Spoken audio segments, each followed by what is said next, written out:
అందరికీ నమస్కారం. నేను మీ తుమ్మప్పలరావు ద్వారా అడవి ప్రాంతంలో తోటాలు ఆపాలని చెప్పి ఒక ఆవేదంగా ఎదుటి మనిషి ప్రాణం తీసే హక్కు రాష్ట్ర కేంద్ర ప్రభుత్వాలకు కానీ, అలాగే పోలీసులు ప్రాణాలు తీసే హక్కు మావోయిస్టులు కానీ లేదని చెప్పి ఈ వీడియో మీకు రిలీజ్ చేస్తున్నాం.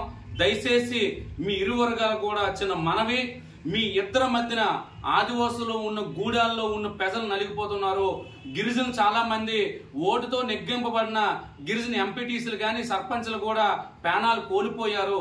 మీరు ఏదైతే ఒక పక్క కేంద్ర రాష్ట్ర ప్రభుత్వాలు ఆదివాసీ అభివృద్ధి లేదు, గిరిజన ప్రాంతాలు అభివృద్ధి లేక మావోయిస్టులు అడ్డుకుంటున్నారు, గన్న పెట్టడం తప్పని చెప్పి ఒక పక్క కేంద్ర రాష్ట్ర ప్రభుత్వాలు మీపై కోటా ఎత్తింది.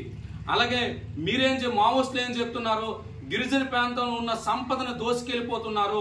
పెద్ద పెద్ద బడో కంపెనీలన్నీ కూడా గిరిజన సంపదను దోసుకెళ్లిపోతున్నారు. ఆదివాసీ అభివృద్ధి లేకుండా చేస్తూ కేంద్ర రాష్ట్ర ప్రభుత్వాలు చెయ్యట్లేదని చెప్పి మీరు మాకు అండగా ఉంటున్నామని చెప్పి మీరు గన్న పెట్టారు. మీ ఇద్దరు గన్న పట్టడం వల్ల మీ ఇద్దరు భావోద్యమంలోనూ వేరే వేరే రూపంలో ఉన్నప్పటికీ కూడా కానీ నలిగిపోయింది మాత్రం గిరిజనులే. ఒకనొకప్పుడు ఇదే కేంద్ర రాష్ట్ర ప్రభుత్వాలు మావోయిస్టులు అందరూ కూడా పెద్ద దేశభక్తులు, మన దేశానికి ఉపయోగపడే వాళ్ళు, మన సంపదని కాపాడిన వ్యక్తులని చెప్పిన ప్రభుత్వాలు ఈ రోజు మావోయిస్టులు అందరూ కూడా దేశద్రోహులు, వాళ్ళు హతమార్చాలని చెప్పి కూంబులింగులు చేస్తున్నారు. ఆంధ్ర అవనండి, ఒరిస్సా అవనండి, ఛత్తీస్గఢ్ అవనండి, జార్ఖండ్ అవనండి, వందలాది మందిగా ఒక పక్క మావోయిస్టులు చనిపోతున్నారు. ఆ మావోయిస్టులు గన్నపట్టిన ప్రతి బిడ్డ కూడా గిరిజన బిడ్డే. ఆ మావోయిస్టుల సంపడానికి వెళ్లే ప్రతి బిడ్డ కూడా మన భారత పౌరులు, పోలీసులు వారు ఉన్నారు, ఆర్మీ ఉన్నారు, జవాన్లు కూడా మరణిస్తున్నారు. ఈ మరణానికి కారణం ఏంటంటే ఇరు వర్గాలు కూర్చోబెట్టి చర్చ పెట్టే ఆలోచన లేకపోవడం. గత ప్రభుత్వాలు, కొన్ని ప్రభుత్వాలు అయితే మావోయిస్టులు చర్చకు పిలిచాయి, కానీ కేంద్ర ప్రభుత్వాలు ఇప్పటికైనా సరే దయచేసి మావోయిస్టులు ఏటి కోరుకుంటున్నారో, వాళ్ళు ఎందుకు గన్న పెట్టారో చర్చకు పిలండి.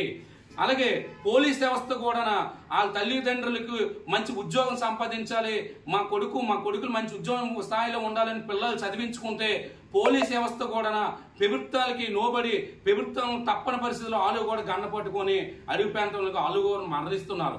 ఈ ఇద్దరు కూంబులింగ్ లోనూ నలిగిపోతున్న గూడాలు ఏ ఒక్కరు కూడా ఒక వీడియో ప్రజలకు తెలియపరిచింది లేదు. ఈ ఇద్దరు కూడా నలిగిపోతున్న ప్రాణాలు కూడా ఇద్దరు కూడా భారత పౌరులని మేము భావిస్తున్నాం. కాబట్టి మీ ఇద్దరు చేసిన పోరాటం గిరిజనులతో ముడిపడి ఉన్నది.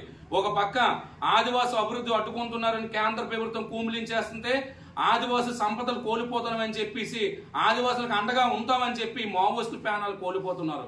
వీళ్ళిద్దరు ప్రాణాలు కోల్పోవడం వల్ల ఏమి చాలా ఇబ్బందికరంగా ఉంది. ఇందులో ఆదివాసులు కూడా ఇబ్బంది పడుతున్నారు. దయచేసి కేంద్ర రాష్ట్ర ప్రభుత్వాలు అలాగే మావోయిస్టులకు ఏటి కావాలో అది మీరు చర్చలు పిలండి. అలాగే మావోయిస్టులు కూడా మీకు ఏంటి కావాలి, అసలు ఆదివాసుల అభివృద్ధికి ఎక్కడ పెద్ద నష్టం జరుగుతుంది, ఎక్కడ మైనింగ్లు ఇబ్బంది పడుతున్నాయి, ఎక్కడ విద్యుత్ కంపెనీలు ఇచ్చేస్తున్నామని చెప్పి మీరు కూడా లేఖ రూపంలో చర్చించాలి. ఎందుకు ఈ మాట అంటున్నానంటే సిపిఎం పార్టీ ఉంది, సిపిఐ పార్టీ ఉంది, సిపిఎం ఎల్ఎల్ ఉంది. అలాగే ఈ పార్టీలు కూడా పెన్న పెట్టి ప్రజా పోరాటాలు చేస్తున్నాయి. ఆంధ్రప్రదేశ్ రాష్ట్రంలో కాదు దేశంలోనే ఎన్నో కార్మిక సంఘాలుగా ఏర్పడ్డాయి, ఎన్నో ఐఎస్ ఐపీఎస్ యూనియన్లుగా ఏర్పడ్డది. ప్రజా చైతన్యం తీసుకొస్తుంది, ప్రజల తరపున నిలబడి ప్రజల్లో ఉండి పోరాటం చేస్తున్నాయి. అవి కూడా ఎర్రజెండే. కానీ మీరు ఏదైతే అడవి ప్రాంతంలో ఉండి గన్న పట్టుకొని ఇలా మరణించడం అనేది మాకు బాధ అనిపిస్తుంది. కారణం ఏంటంటే ఒక పక్క ఆదివాసి బిడ్డలు చనిపోతున్నారు. మీరు చేస్తున్న పోరాటం ఆదివాసుల కోసం అయ్యి ఉండొచ్చు, కానీ మీరు చేస్తున్న పోరాటం ఆదివాసి సంపదను కాపాడడానికి అవ్వచ్చు, కానీ మీరు చేస్తున్న పోరాటం ప్రజలకి తప్పుడు సంకేతాలు తీసుకెళ్తున్నారు. మీరు ఏదైతే పోరాటం చేస్తున్నారో అది ఒక పద్ధతిగా, అది ఏ విధంగా పద్ధతి అంటే ఏ విధం కోసం చేస్తున్నారు, ఎందుకు చేస్తున్నారు ప్రజలు తెలియపరచండి. అలాగే కేంద్ర రాష్ట్ర ప్రభుత్వాలు కూడా వేల కోట్లు ఖర్చు పెట్టి మావోయిస్టులు, అడవి ప్రాంతంలో ఉన్న మావోయిస్టులకి సంపడానికి ఎందుకు వెళ్తాను, ఏ కారణంతో సంపడానికి వెళ్తానో కూడా మీరు తెలియపరచండి. అలాగే రెండోది ఏంటంటే ప్రజలతో ఓటుతో ఎన్నుకోబడిన ప్రజాప్రతినిధులు మీరు కూడా మావోయిస్టులు కూడా చంపడం అనేది చాలా తప్పు. ప్రజలతో ముందు పెట్టండి, వీడియో రూపంలో పెట్టండి. పెట్టిన తర్వాతే మీరు వాళ్ళకి ప్రభుత్వ అధికారుల దూరంగా శిక్ష పడేలా చూడండి.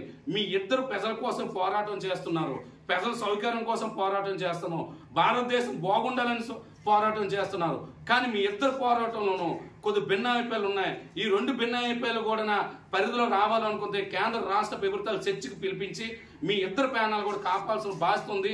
అలాగే మీ ఇద్దరి మధ్యన ఆదివాసీ గూడాలు, ఆదివాసీ బిడ్డలు, ఆదివాసీ సంపద కోసం చెప్తున్న ఇవన్నీ నలిగిపోయి ఉన్నాయి కాబట్టి ఇవన్నీ పరిధిలో రావాలనుకుంటే గ్యారంటీ కేంద్ర రాష్ట్ర ప్రభుత్వాలు దయుంచి ఒక గిరిజన నాయకుడిగా కాదు, నేను ఒక భారత పౌరుడిగా మిమ్మల్ని వేడుకుంటూ ఎదుటి మనిషి ప్యానల్ తీసే హక్కు ఎవరికీ లేదు.